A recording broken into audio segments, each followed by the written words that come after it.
अस्सलाम वालेकुम सामीन और नाज़रीन, हमारा तुर्की का सफ़र जारी है और आज हम एक बहुत ही ज़बरदस्त जगह पे आए हैं। तुर्की में पूरी दुनिया से लोग आते हैं यहाँ पे इस जगह को देखने के लिए। यहाँ पे एक ज़बरदस्त आदमी से मिलने आए हैं हम। तो अगर आप जानना चाहते हैं कि वो कौन है तो हमारे साथ चलिए, हम आपको बताते हैं कि हम किधर आए हैं।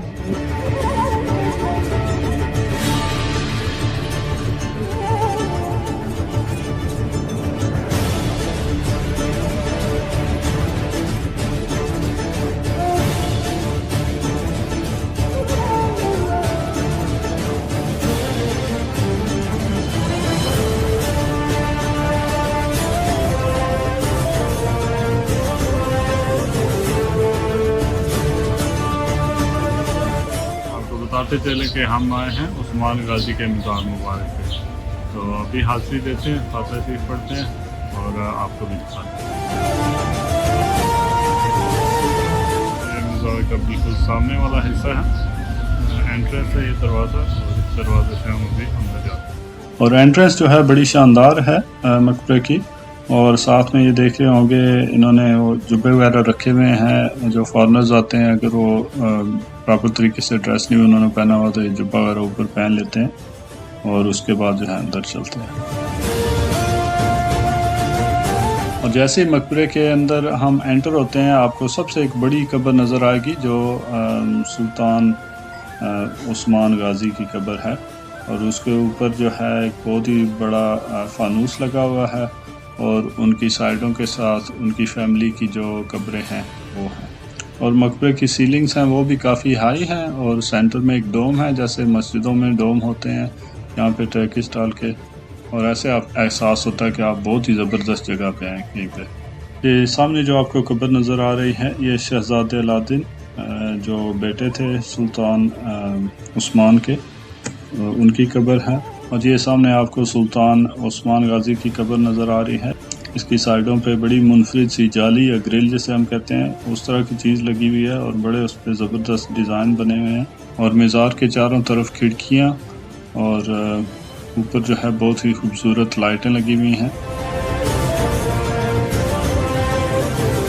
ये सामने आपको जो जगह नज़र आ रही है जहाँ पे माइक लगा हुआ है और बैठने की जगह है, यहाँ पे यूजली एक कारी होते हैं जो सारा दिन कुरान मजीद की तिलावत करते रहते हैं। हम लोग शाम के करीब ज़रा पहुँचे थे तो अभी जो है वो यहाँ पे नहीं है, लेकिन यूजली सारा दिन जो है यहाँ पे होते हैं और वो तिलावत कर रहे होते हैं। और ये बात है इसकी मुझे बहुत ही ज़बरदस्त लगती है। और ये बाकी जो कब्रें नज़र आ रही हैं ये सुल्तान की फैमिली की कब्रें हैं।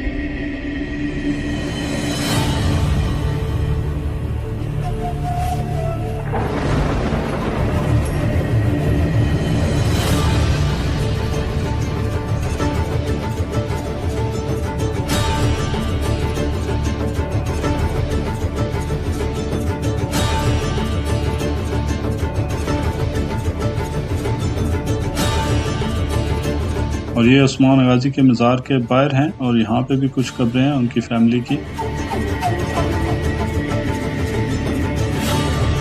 और ये आपको एल्प्स नज़र आ रहे होंगे बाहर जो पूरे दिन में यहाँ पे निगरानी करते हैं। और गाय बगाए दिन में ये चेंज भी होते रहते हैं और कार्ड चेंजिंग सेरेमनी भी होती रहती है। मुझे इसकी टाइमिंग का मुझे नहीं पता कि कब और कितनी देर, हर घंटे होती है, हर 2 घंटे बाद होती है, लेकिन यह है कि बाज़ औक़ात आपको मिल जाती है देखने के लिए।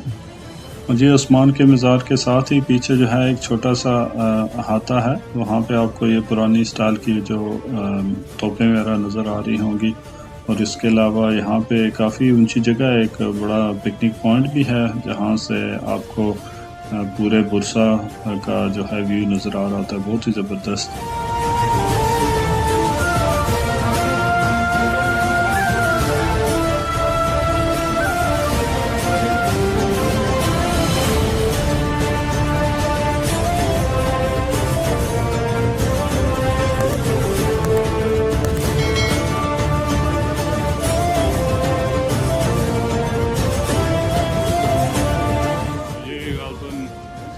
क्लॉक टावर कहते हैं, वॉच टावर था, जहाँ से